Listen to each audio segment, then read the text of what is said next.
Hey guys, it is Brett and I am back with another video. This one is a continuation of my top 5 series.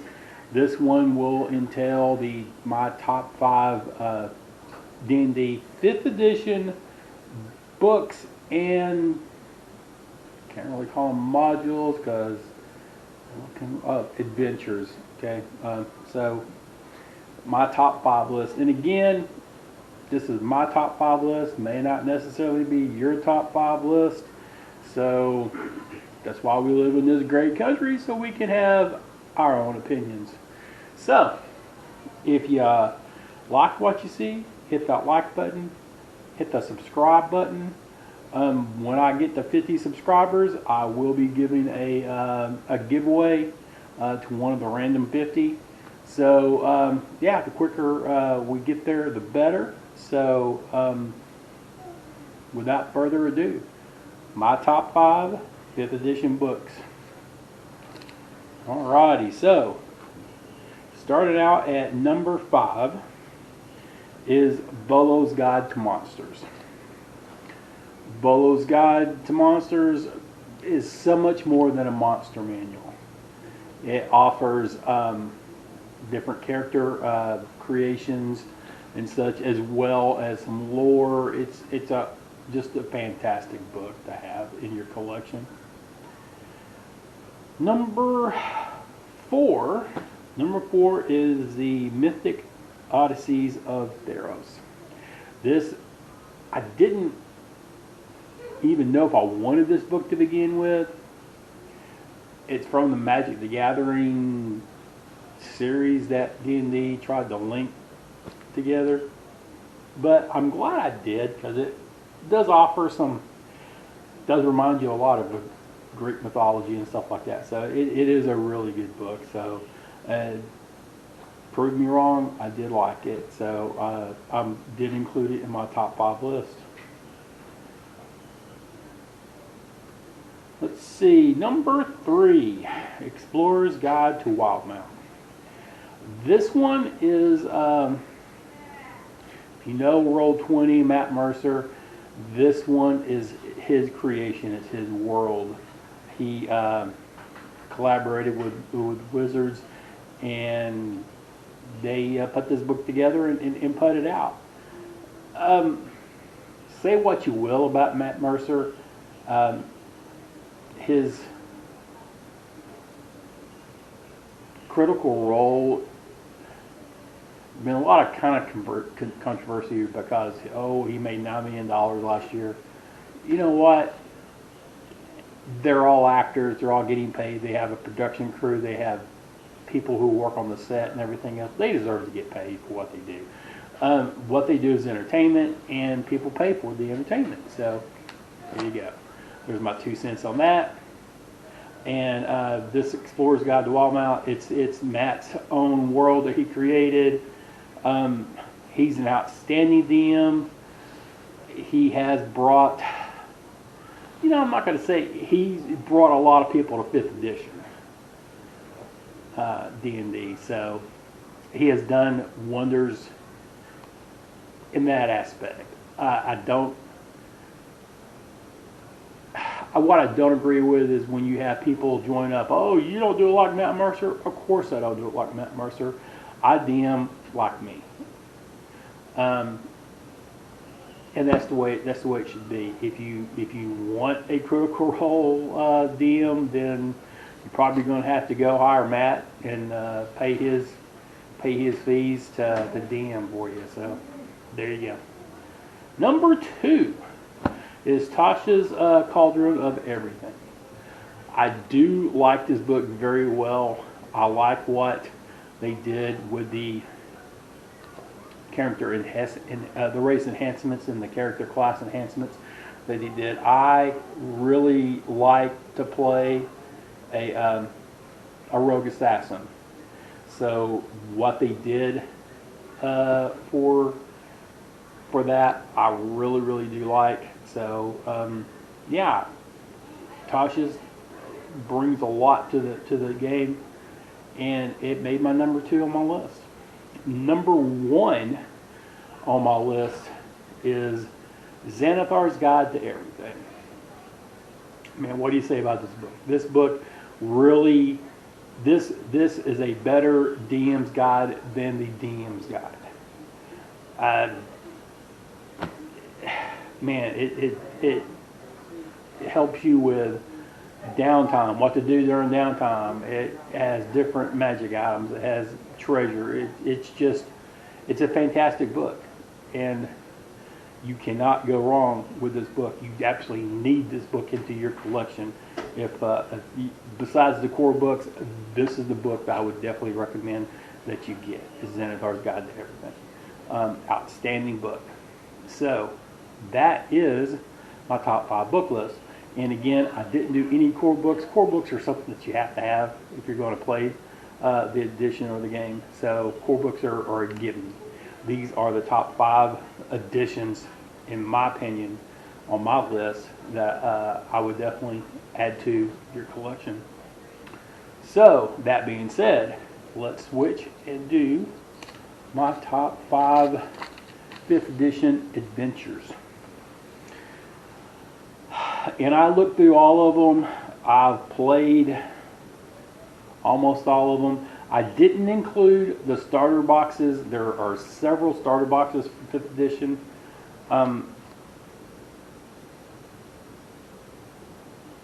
I haven't played the Stranger Things or the other one. I can't even think of the name of it now, but it's okay. I haven't played Stranger Things. I do own it. I have not played it. Rick and Morty was the one I was trying to think. I couldn't think of. I haven't played that either. I do have it. Just never played it. The actual starter box that came with 5th edition, Lost Mines of Phandelver, it probably gets a number on my number 6 list. It didn't crack the top 5. It's a good starter adventure. I've read it several times, and my players seem to enjoy it every time. So I mean, yeah, it's definitely in the top 10 in the list, but it didn't quite make my top 5. So that being said, my top 5 is number 5 is the Candlekeep Mysteries. I really like this book. It's the mystery aspect to the adventures really, I think, really help out, especially when your parties, just for a change of pace. They have, every adventure is a different level. Every adventure was written by a different author, so you do get to see a little bit of some variety there. Really like what they did with it. So yeah, it definitely made my top 5. And number 4 on my list is Icewind Dale, Rime and the Frostmaiden.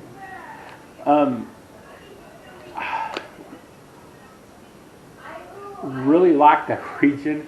I'm a Drizzt fan, of course.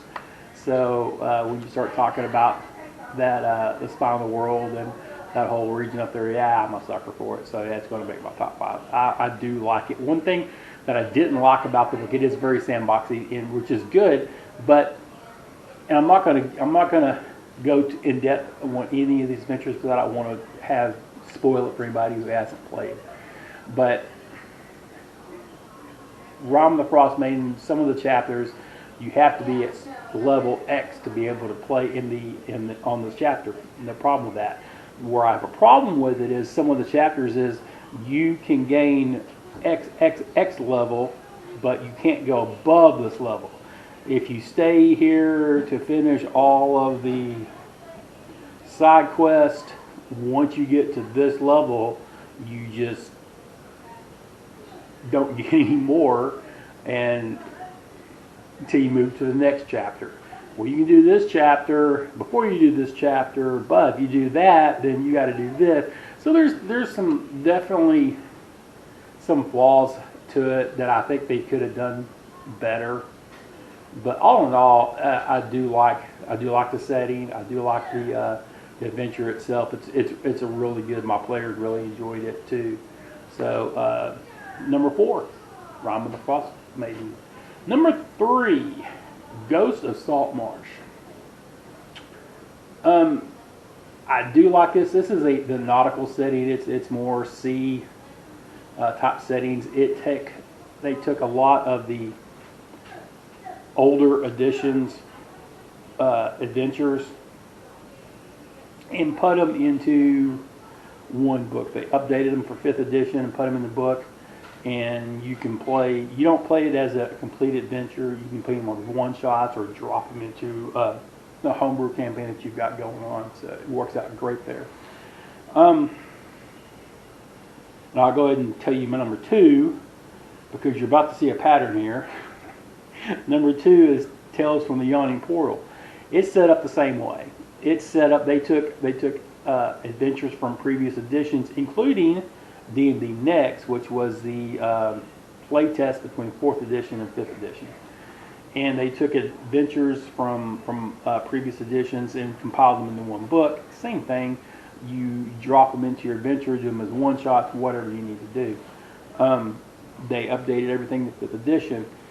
So you see my number 5, number 3, and number 2 are settings like that. I do like that. Just again, from running homebrews or something like that, you got something to drop in. Or if your guys are kind of tired of, let's take a break from Icewind Dale, let's just go on a one shot. You do have that ability also. Whenever I finish an adventure book, we usually do a celebratory one shot just to kind of break up the monotony and do something different. So that is one main reason why those 3 books made my top 5 list. Number 1 on my list,